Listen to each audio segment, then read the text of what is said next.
Comprimento de curvas.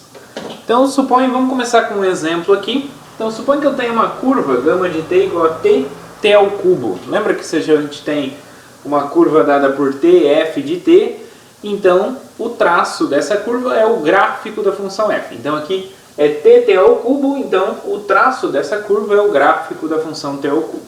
Então como está desenhado aqui, tá? Em azul. Muito bem. Bom, e qual seria então o traço da curva alfa de t igual a t ao cubo t à nona? Então veja só, o nosso x aqui é t ao cubo. E o nosso y é t à nona. Então, o y é t elevado a 9. Mas t elevado a 9 não é t elevado a 3 elevado a 3, que é 3 vezes 3, 9. Mas quem é t ao cubo? T ao cubo é o nosso x. Então isso é x ao cubo. Então essa curva aqui, ela está contida dentro do conjunto dos pontos do plano xy, onde y é x ao cubo. Ou seja, estão sobre esse traço aqui. Ou seja, o traço dessa curva é o mesmo traço dessa curva. Isso por quê? Porque aqui eles estão na mesma equação e o x vale todo o valor real. Por quê? Porque t ao cubo, se eu pego os valores positivos, vai dar positivo. Se eu pego os números negativos, vão dar negativo porque é um expoente ímpar. Então, o negativo, o menos vai sair. Tá? Agora, por exemplo, se eu tivesse, em vez de estar essa curva, se eu tivesse, por exemplo, t ao quadrado, t à sexta. Então, se eu tenho essa curva aqui, sei lá, vou chamar de beta. Então, quem é o traço da beta? Então, aí aqui eu tenho o nosso x. Aqui eu tenho o nosso y. Então, eu tenho que o y é t à sexta, que é t ao quadrado ao cubo. Porque 2 vezes 3 é 6. Mas t ao quadrado é x, então isso é x ao cubo. Então quer dizer que está contido também no conjunto dos pontos do plano que satisfaz y igual a x ao cubo. No entanto, aqui tem uma informação a mais. Por quê? Porque o x ele é t quadrado. Então x é igual a t ao quadrado, que é sempre maior ou igual a zero. Então o que acontece? Daria também esse mesmo traço, só que não todo, só a parte positiva. Então, quando eu estou com os números negativos, então se eu pego aqui a parte, eu vou desenhar em preto aqui.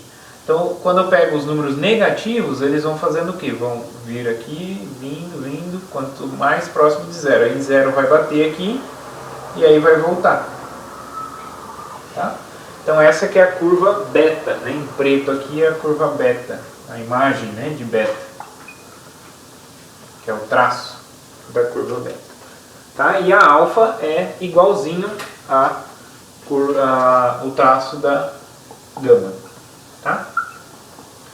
Então quer dizer que, pessoal, quando a gente fala de uma curva, olhando para o traço, ela não é única. Tá? Não é a única aplicação que tem aquele traço. A curva que tem aquele traço. Tá? Então por isso, dado um conjunto C, que é um conjunto, no caso aqui não é um conjunto qualquer, mas é uma curva, um traço de uma curva. Tal que esse conjunto C é o traço de uma determinada curva gama, uma curva na Rn, então pode existir uma outra curva, alfa, que também tem esse mesmo traço. É isso que a gente observa aqui. Posso ter uma outra curva que tem o mesmo traço. Tá?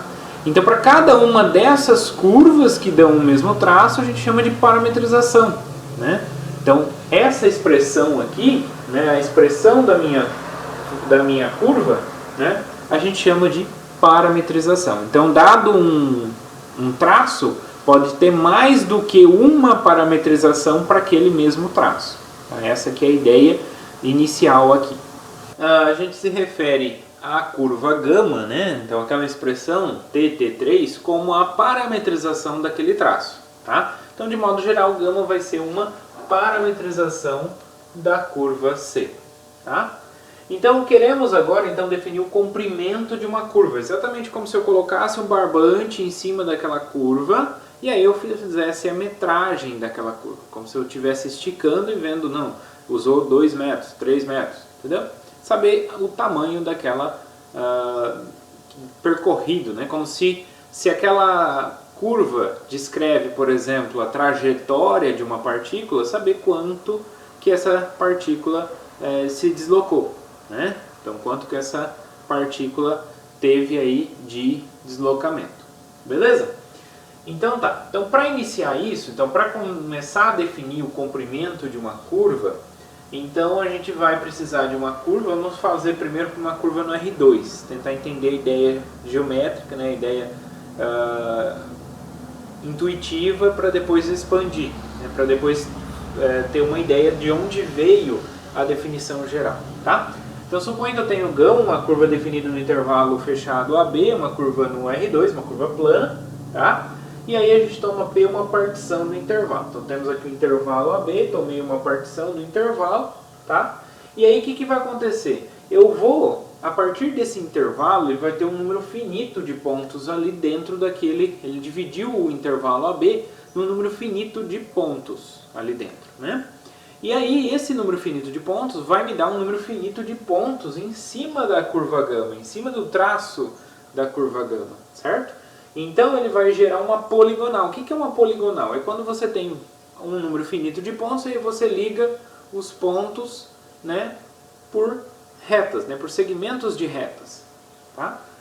Então eu vou chamar de Lγp o comprimento da poligonal, tá, gerado então pela curva γ e a partição P. Tá? Então o comprimento da poligonal, cujos vértices são P0, que é o γ no T0, então T0 é o A, não é? Então o A me dá um γ de A. O γ de A eu vou chamar de P0. P1, aqui dentro da partição tem o próximo ponto, né, que é o T1 na partição, então T1. O T1 ele vai gerar o γ de T1. Eu vou chamar esse γ de T1 de P1.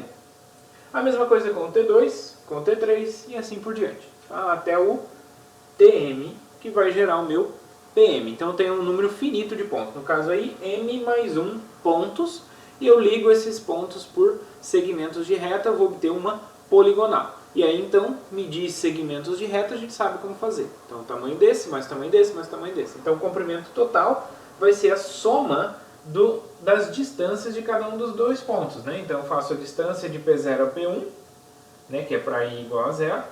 Faço a distância de P1 até P2, depois de P2 até P3, de P3 até P4, de P4 até P5 e assim por diante, até chegar no final da partição toda, né? Essa soma vai me gerar um valor, esse valor exatamente é o comprimento desta poligonal, tá? Então essa é a situação que a gente está descrevendo. Bom, agora como que eu tento encontrar o comprimento da curva? Então aqui nesse exemplo aqui, ó, eu fiz esse exemplo com uma partição com 5 pontos, né, 6 pontos na verdade, né? E aí dividido em 5 subintervalos, tá? Esses 6 pontos, vamos gerar aqui 6 pontos aqui na curva, né? Então em azul aqui eu tenho a própria curva γ. E eu quero tentar encontrar o comprimento dessa curva, quanto de linha que eu utilizei aqui nessa linha azul, tá? Note, pessoal, que a poligonal ela é mais ou menos uma aproximação. Eu sei que é uma aproximação bem ruim, né? Porque está aproximando essa curva, essa parte aqui com uma distância reta, então está perdendo, né? Então uma aproximação abaixo, né, da distância aqui, o tanto que a gente utilizou. Por exemplo, daqui até aqui, ó, em vez de fazer esse S aqui, está indo reto. Então é uma aproximação, só que é uma aproximação por baixo, é ruim, né? Não está muito próximo, né? Mas e se eu aumentar o número de pontos, ou seja, eu pegar os pontos cada vez mais perto, né? A poligonal vai me gerar uma soma mais próxima, né? Então, quanto maior, quanto mais fina é a partição, ou seja, quanto mais pontos eu tenho nessa minha partição, mais próximo o comprimento da poligonal vai do comprimento da curva, né? Então, uma ideia, como que eu poderia definir o comprimento da curva? Através de uma soma infinita, mas soma infinita é integral, tá? Então agora a gente vai ver como que é a definição de do comprimento mesmo, tá? A demonstração, pessoal, de como obter, a dedução de como obter através da função, de tudo, vocês encontram lá no livro, né? Qualquer livro de referência, seja o Guidorizi, o cálculo B, também o volume 2 do Guidorizi, tá? Vocês podem ver lá, tá? Eu não vou apresentar aqui, porque não é objetivo, tá? Então o objetivo é apresentar como calcula. A ideia de que vem de uma integral, vocês têm uma ideia aqui, tá? Agora a integral de quem, aí fica a cargo de vocês olharem para a demonstração, tá? Mas a gente vai ver agora como é. Bom, então a definição diz o seguinte: se eu tenho uma curva definida no intervalo fechado AB, chegando aí no Rn, uma curva que tem derivada contínua no intervalo AB. Então eu tenho o γ' e o γ' é uma curva contínua, tá? Definimos o comprimento, né, Lγ, então o Lγp é o comprimento da poligonal. E o Lγ simplesmente é o comprimento da curva, tá? Dada por da curva, né? Γ é dada por a integral de A até B da norma do γ' de t dt. Então é a norma do vetor tangente. Por que a norma do vetor tangente? Vejam só, pessoal. Deixa eu pensar. Aqui uma explicação intuitiva do porquê da norma do vetor tangente. Se eu estou com esses dois pontos, ó, veja só, eu tenho então uma reta aqui secante, né? A reta secante significa que passa em dois pontos, né? Então ela é secante essa curva nesses dois pontos, tá? Se eu vou aproximando aqui, quanto mais próximo esses dois pontos estão, mais próxima a essa reta secante vai estar da reta tangente, não é?